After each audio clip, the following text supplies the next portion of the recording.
NCR में आज सुबह से लगातार बारिश हो रही है और राजधानी दिल्ली की बात करें तो लगातार हो रही बारिश के कारण दिल्ली समेत आसपास के इलाके इस वक्त बुरी तरीके से जलमग्न हो चुके हैं। गाजियाबाद की बात करें जो दिल्ली से सटा हुआ उत्तर प्रदेश का जिला है, वहां भी स्थिति खराब हो चुकी है। नोएडा में भी कमोवेश यही हाल है।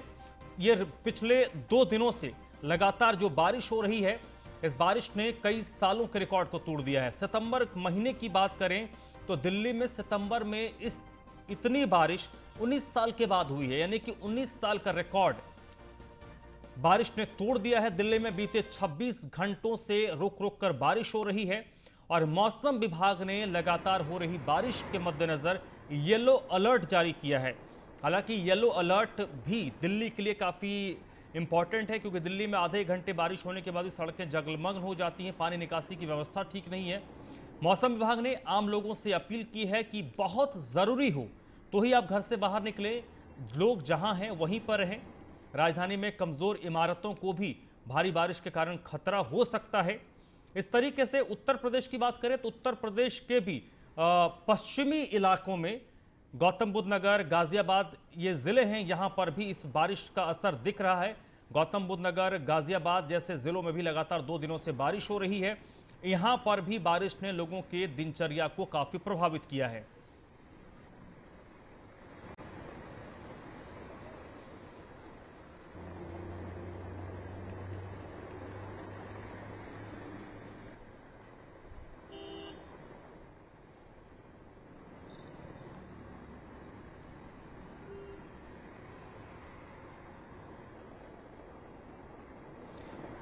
दिल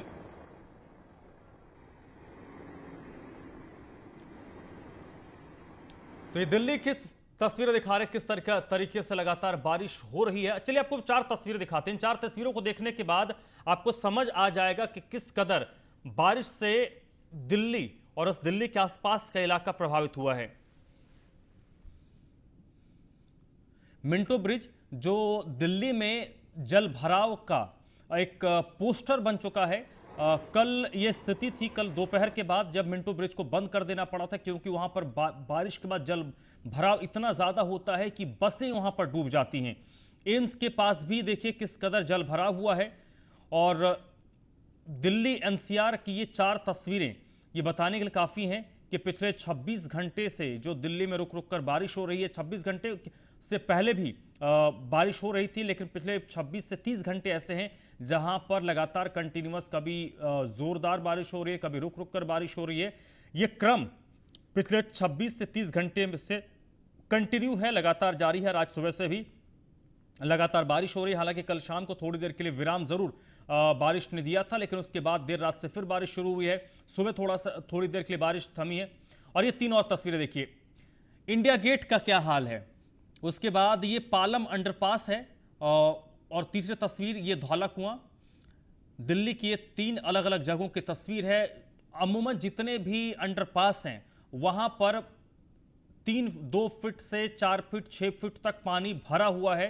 मिंटो ब्रिज जैसा जो अंडरपास है वहां पर तो उसको रोक देना पड़ता है। इसके अलावा कई ऐसे जगह हैं जहां पर आवागमन पूरी तरीके से प्रभावित हुआ है, सड़कों को बंद करना पड़ा है, जनरेटर लगाए गए हैं सड़कों से पानी निकालने के लिए। देखिए बसों के पूरे पहिए धौला कुआं में डूब गए हैं, और इन पहियों में जो छोटी गाड़ियां होंगी या फिर जो बाइक सवार होंगे उनकी गाड़ियां यहां से निकलना मुश्किल है।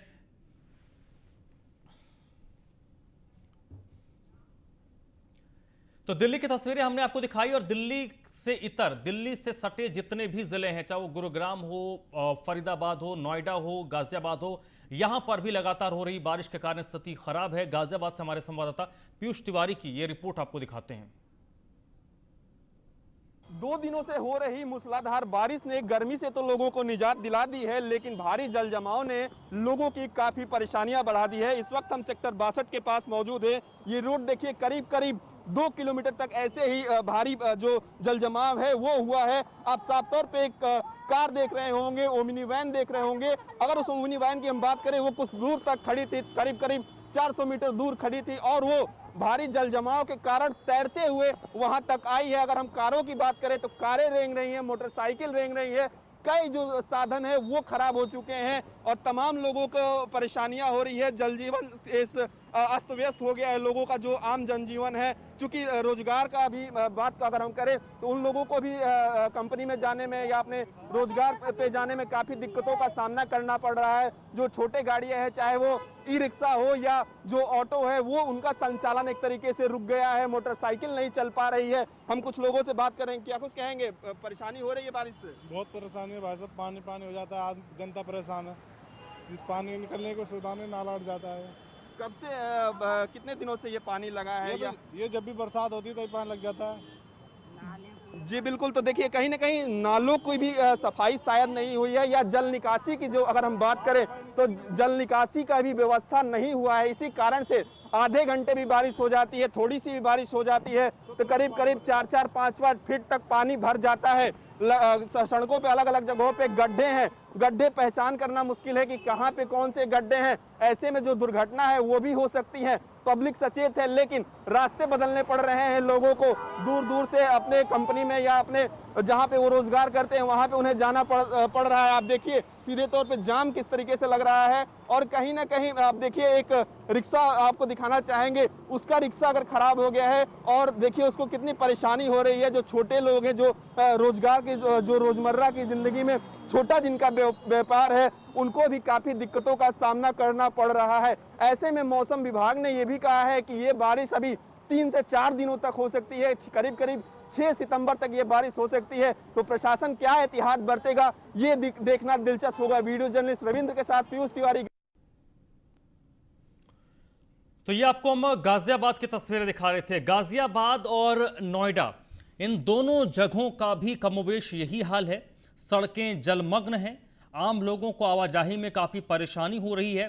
ट्रैफिक बिल्कुल थम सी गई है। 1-2 किलोमीटर की सफ़र को तय करने में 1-1 घंटे का वक्त लग रहा है। घंटे 1.5 घंटे 2 किलोमीटर के सफ़र में लग रहा है। और ये स्थिति पूरे एनसीआर में नज़र आ रही है। सड़कें जलमग्न हो गई हैं, कई जगहों पर गाड़ियां खराब हो रही हैं। और आने वाले वक्त में फिलहाल जो मौसम विभाग की अगर माने तो राहत के आसार नहीं है, क्योंकि मौसम विभाग ने लगातार हो रही बारिश के बाद एनसीआर में येलो अलर्ट जारी किया है। लोगों से अपील की गई है कि बहुत ज़रूरी हो तो ही घर से बाहर निकले और ज़रूरी ना हो तो घर से बाहर ना निकले। ये देखिए, ये दिल्ली की तस्वीरें हैं कि किस कदर सड़कें पूरी तरीके से जलमग्न। अभी दिल्ली में आप किसी भी सड़क पर गुजर जाइए, किसी भी रास्ते में निकल जाइए, आपको इस तरीके से जल भराव नज़र आएगा।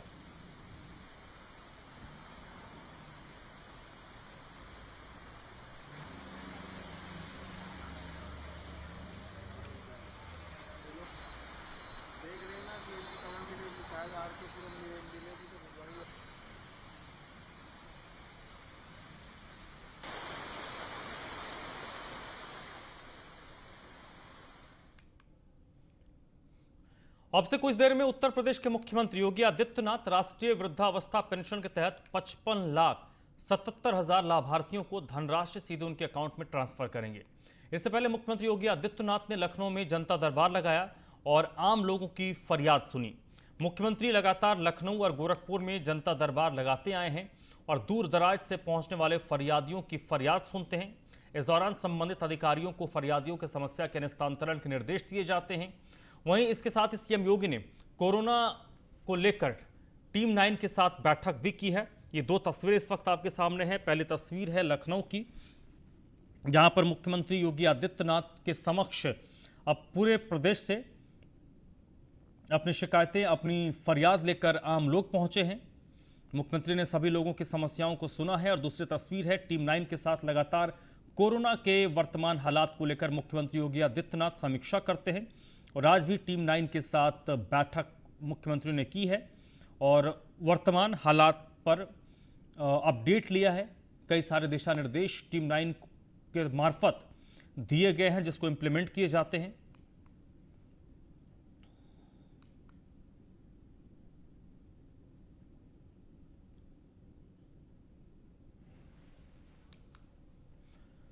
खाद्य सुरक्षा और औषधि प्रशासन के आयुक्त को तलब किया गया है। उच्च न्यायालय लखनऊ ने खाद्य सुरक्षा और औषधि प्रशासन के आयुक्त को तलब किया है। जनहित याचिका एक लगाई गई थी और जिस जनहित याचिका की सुनवाई के दौरान हाईकोर्ट ने आयुक्त को तलब किया है, पीठ ने आदेश दिया है कि 9 सितंबर को हाईकोर्ट में ये अधिकारी मौजूद रहें। न्यायमूर्ति ऋतुराज अवस्थी और न्यायमूर्ति अब्दुल मोइन की पीठ ने उनको ये आदेश दिया है।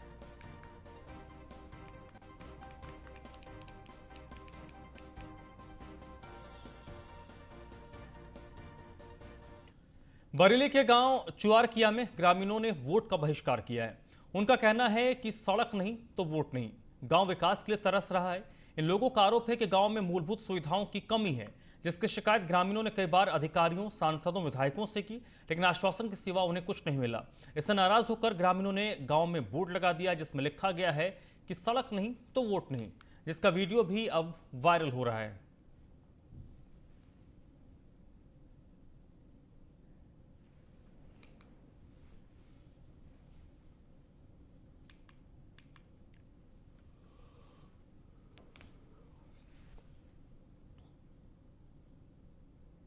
उत्तर प्रदेश में 15 सितंबर से शुरू होगा गड्ढा मुक्त अभियान। 15 सितंबर से 15 नवंबर तक यानी कि 2 महीने गड्ढा मुक्त अभियान चलाया जाएगा।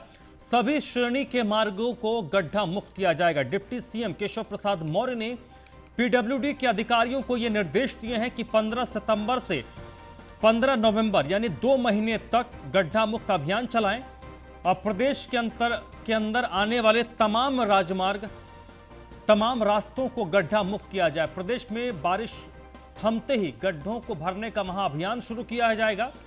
पीडब्ल्यूडी विभाग इन सड़कों को दुरुस्त करने के लिए इस अभियान की शुरुआत करेगी। इस मामले में पीडब्ल्यूडी ने सभी जनप्रतिनिधियों से प्रस्ताव मांगे हैं। विभाग ने 100% सड़कों को गड्ढा मुक्त करने की कार्य योजना बनाई है।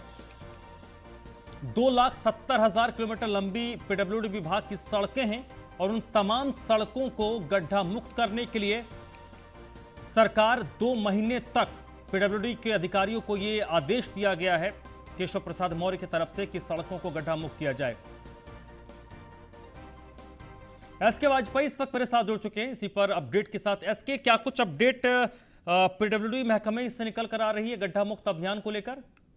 बिल्कुल, हम जिस तरीके से देखें लगातार उत्तर प्रदेश सरकार की तरफ से पहले भी 3 बार ये अभियान चलाया जा चुका है। दोबारा जैसे ही बारिश खत्म होगी 15 सितंबर से अभियान शुरू होगा और 15 नवंबर तक ये अभियान पूरे प्रदेश भर में चलेगा, जिसमें उत्तर प्रदेश की सभी श्रेणी की सड़कें शामिल होंगी। खासतौर पर वो सड़कें जो पीडब्ल्यूडी विभाग, यूपीआरएन या उत्तर प्रदेश राजकीय निर्माण निगम या सेतु निगम के तहत जो सड़कें आती हैं उन सभी सड़कों का गड्ढा मुक्ति अभियान उत्तर प्रदेश पीडब्ल्यूडी विभाग चलाएगा, जिसमें करीब 2,70,000 किलोमीटर लंबी ये सड़कें हैं, जिसमें प्रदेश भर में यह अभियान होगा। सबसे बड़ी बात यह होगी कि जो जनप्रतिनिधि हैं, चाहे वो विधायक हो, सांसद हो, स्थानीय स्तर पर जिला पंचायत अध्यक्ष हो, उनसे इस बाबत प्रस्ताव मांगे गए हैं कि अगर उनके इलाके की कोई भी सड़क जो पीडब्ल्यूडी के किसी भी कोरिलेट विभाग से आती है तो वो उसका प्रस्ताव दे सकते हैं, और जिसका जो 3 महीने का अभियान होगा, इस अभियान के दौरान पूरे प्रदेश भर में ये गड्ढा मुक्ति चलेगा, जिसमें उनकी भी सड़कों को ठीक किया जाएगा। तो कहीं ना कहीं उत्तर प्रदेश सरकार अब वो अभियान चलाने जा रही है जिसमें बड़े पैमाने पर ये सबसे बड़ा अभियान होगा, जिसमें प्रदेश की सड़कों को गड्ढा मुक्त किया जाएगा। जी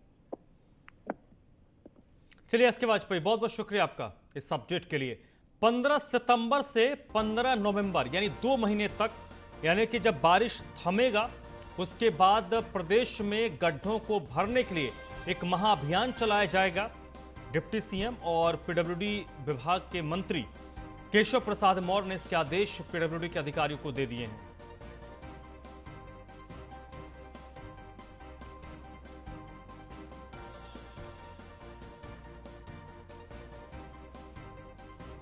तो बारिश के बाद कई जगहों पर सड़कें टूट जाती हैं, सड़कों में गड्ढे हो जाते हैं। तो इन गड्ढों को भरने के लिए पीडब्ल्यूडी विभाग ने कमर कसी है। डिप्टी सीएम और पीडब्ल्यूडी विभाग के मंत्री केशव प्रसाद मौर्य ने पीडब्ल्यूडी के अधिकारियों को निर्देश दिया है कि उत्तर प्रदेश के सभी सड़कों को गड्ढा मुक्त करने के लिए एक महाअभियान चलाया जाए। 15 सितंबर से 15 नवंबर तक यह अभियान चलेगा, जिसमें सड़कों को गड्ढा मुक्त किया जाएगा। नोएडा के ट्विन टावर के मामले को लेकर मुख्यमंत्री योगी आदित्यनाथ ने सख्त तेवर दिखाए हैं। सीएम ने जांच के लिए एक एसआईटी का गठन करने का निर्देश दिया है।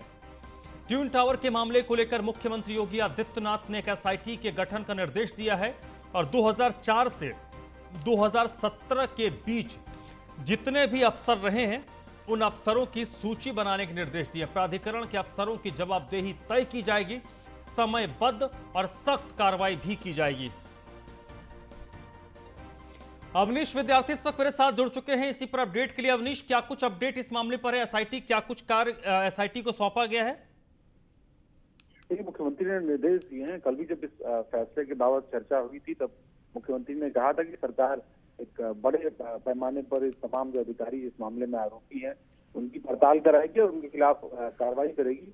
आज जब सुबह अधिकारियों के साथ उनकी बैठक हुई तो उन्होंने अधिकारियों को निर्देश दिया है कि एसआईटी का गठन किया जाए और वो एसआईटी इस बात का पर्यवेक्षण करेगी कि 2004 से लेकर 2014 तक इस पूरे प्रकरण के दौरान जो अधिकारी नोएडा प्राधिकरण के आसपास तैनात रहे, इनकी भूमिका इस प्रोजेक्ट अवैध प्रोजेक्ट को लागू कराने में रही है, उन अधिकारियों के खिलाफ कार्रवाई की जाए, उनकी जवाबदेही तय की जाए और इसके लिए एसआईटी का गठन होगा। और अगर ये गठन होता है उसके बाद मान के आप चलिए करीब 2 दर्जन के आसपास आईएएस पीसीएस ऐसे अधिकारी होंगे जो महत्वपूर्ण पदों पर अथॉरिटी में तैनात थे, उनकी जवाबदेही सीधे तौर पर तय होगी और एसआईटी जांच के बाद अधिकारियों का दोष पाया जाएगा तो उनके खिलाफ सख्त कार्रवाई सरकार की ओर से भी की जाएगी। ये भी कहा जा रहा है कि इन अधिकारियों के खिलाफ मुकदमा भी दर्ज किया जाएगा और उन मुकदमों की पैरवी भी सरकार की ओर से की जाएगी।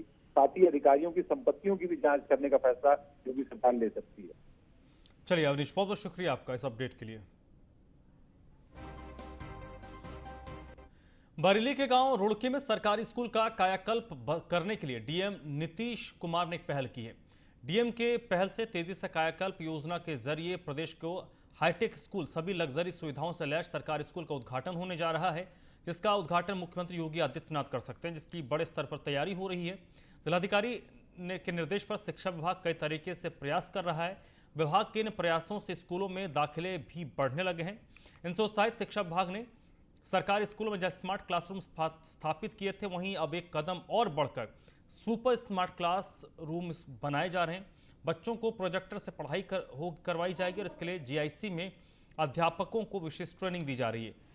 बिजली चले जाने पर कोई भी परेशानी न हो, इसके लिए सीपीयू भी लगाए जाएंगे। अभिभावक प्राइवेट स्कूलों को छोड़कर सरकारी स्कूल में एडमिशन करवा रहे हैं। स्कूल की जमीनी हकीकत का जायजा हमारे संवाददाता ने लिया है।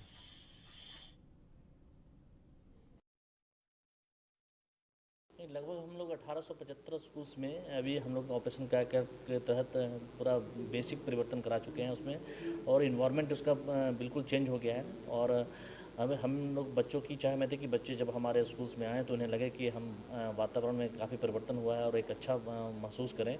और उसके बाद गुणवत्ता, शिक्षण की गुणवत्ता पे हम लोग फोकस करेंगे। भौतिक आधारभूत संरचना हमारी काफ़ी अच्छी हो चुकी है। कुछ स्कूल्स बचे हैं, उसमें हम लोग फोकस कर रहे हैं, उसको जल्दी से हम लोग पूरा करने जा रहे हैं। लगभग हम खड़े हैं प्रदेश के एकमात्र ऐसा स्कूल जो प्राइवेट स्कूलों को अपने सामने फेल करता है। हम पहुंचे हैं उस स्कूल में, वहां की ज़मीनी हकीकत जानने, कितने बच्चे हैं, प्राइवेट छोड़ के कितने आए हैं यहाँ, इसकी खूबसूरती का आप अंदाज़ा लगा सकते हैं। चारों ओर देख सकते हैं किस तरीके से इसकी खूबसूरती को सजाया गया है। अभी फ़िलहाल इसमें काम चल रहा है। यहाँ कितने बच्चे अब तक एडमिशन हो चुका है। आज से छोटे बच्चों का आना यहाँ शुरू हुआ है, इससे पहले बड़े बच्चे आ रहे थे। प्राथमिक और प्राइमरी का दोनों है इसमें। अब हम जानने की यहाँ कोशिश करेंगे कितने बच्चे यहाँ, कैसी पढ़ाई होती है, क्या हाईटेक सुविधा है यहाँ पे, पंखा, लाइट, एसी सब कुछ देख सकते हैं आप किस तरीके से यहाँ, और बच्चे भी यहाँ पढ़ाई कर रहे हैं। यहाँ जो मैडम हैं हम उनसे जानने की कोशिश करेंगे किस तरीके की कैसी पढ़ाई यहाँ होती है, जो सरकारी छोड़ करके प्राइवेट में बच्चे यहाँ पढ़ने आए हैं। क्या नाम है मैम? पूनम गंगवार। मैम कब से यहाँ पढ़ा रही हैं आप? 2018 से। अच्छा, ये पहले स्कूल ऐसी था या अब हुआ है तो कैसा लग रहा है? नहीं, अब स्कूल बहुत अच्छा हो गया है तो बहुत अच्छा लग रहा है। यहाँ पर एसी लग गए हैं, स्मार्ट क्लासेस हो गए हैं और स्कूल में सारी जगह टाइल्स लग गए हैं, पार्क बन गए हैं, तो स्कूल काफ़ी अट्रैक्टिव हो गया है। तो ऑब्वियस सी बात है कि बहुत अच्छा लग रहा है। प्राइवेट छोड़ करके बच्चे इसमें आ रहे हैं? हाँ जी, आ चुके हैं। प्राइवेट छोड़कर लगभग 500 बच्चे यहाँ पर आ चुके हैं। टोटल एडमिशन्स यहाँ पर 1094 हुए हैं, उसमें से 500 बच्चे प्राइवेट स्कूल छोड़कर। यहाँ हम बच्चों से भी जानने की कोशिश करेंगे कुछ, क्या पढ़ा आज आपने। क्या नाम है आपका? माय नेम इज़ आस्था राठौर। आप कब से यहाँ पढ़ाई कर रही हैं? 9 डेज़ हो गए। 9 डेज हो गए यहाँ। क्या पढ़ाया जाता है आपको यहाँ? इंग्लिश हिंदी मैथ सारे सब्जेक्ट अच्छा पढ़ाया जाता? Yes, ma'am. पहले आती थी पढ़ने आप? नहीं। जब स्कूल ऐसा नहीं था, अब एडमिशन लिया यहाँ? कहाँ, इससे पहले कहाँ पढ़ती थी? इससे पहले भारतीय विद्या मंदिर स्कूल है वहाँ पर। अच्छा, अब अच्छा लग रहा है यहाँ पे? देखा आपने किस तरह से बच्चों ने भी कहा कि पहले सरकारी के स्कूल के हालात और थे, और कायाकल्प और इस योजनाएं ने इस देश में और प्रदेश का तो नंबर 1 इस स्कूल को माना जा रहा है अब तक। ऐसा स्कूल पूरे प्रदेश में प्राथमिक ना प्राइमरी अब तक देखने को मिला है। यहाँ हाईटेक सुविधाएं हैं, सुविधाएं एसी से लेके पंखा, लाइट, हर चीज़ की सुविधा, पार्किंग, हर तरीके की। यहाँ से बच्चा आने के बाद जाने की कोई घर सोचता भी नहीं है। यहाँ की स्थिति ऐसी है। मैं अयाज खान, बरेली से। और मऊ में शौचालय के टैंक में असलाहा कारखाना मिला है। मऊ पुलिस ने असलाहा फैक्ट्री पर बड़ी कार्रवाई की गई है। शौचालय के टैंक में असलाहा का कारखाना पकड़ा गया है। मऊ पुलिस ने यह बड़ी कार्रवाई की गई है। पकड़े गए बदमाशों की निशानदेही पर यह एक्शन हुआ है। असलाहा का कारखाना मिलने के बाद हड़कंप मच गया है। मोहल्ला प्यारेपुरा में पुलिस को यह असलाहा की फैक्ट्री मिली है। मौके से असलाहा बनाने के कई उपकरण भी बरामद किए गए हैं। असलाहा फैक्ट्री इमारत के अंदर शौचालय के टैंक में बनाया गया था, जिससे पुलिस बल ने जेसीबी की मदद से पिछले हिस्से में खुदाई की और खुदाई करके टैंक को पीछे से तोड़ा गया और टैंक में घुसने का रास्ता ऊपर शौचालय में लगे कबोर्ड से सीधा टैंक के अंदर जाता था, जहां पर अवैध असलाहा बनाया जाता था। पुलिस की कार्रवाई में पकड़े गए अभियुक्तों के निशानदेही पर जब उन्हें उनके कारखाने पर लाया गया तो बदमाशों ने इस तहखाने के बारे में बताया। इस बुलेटिन में फिलहाल इतना ही।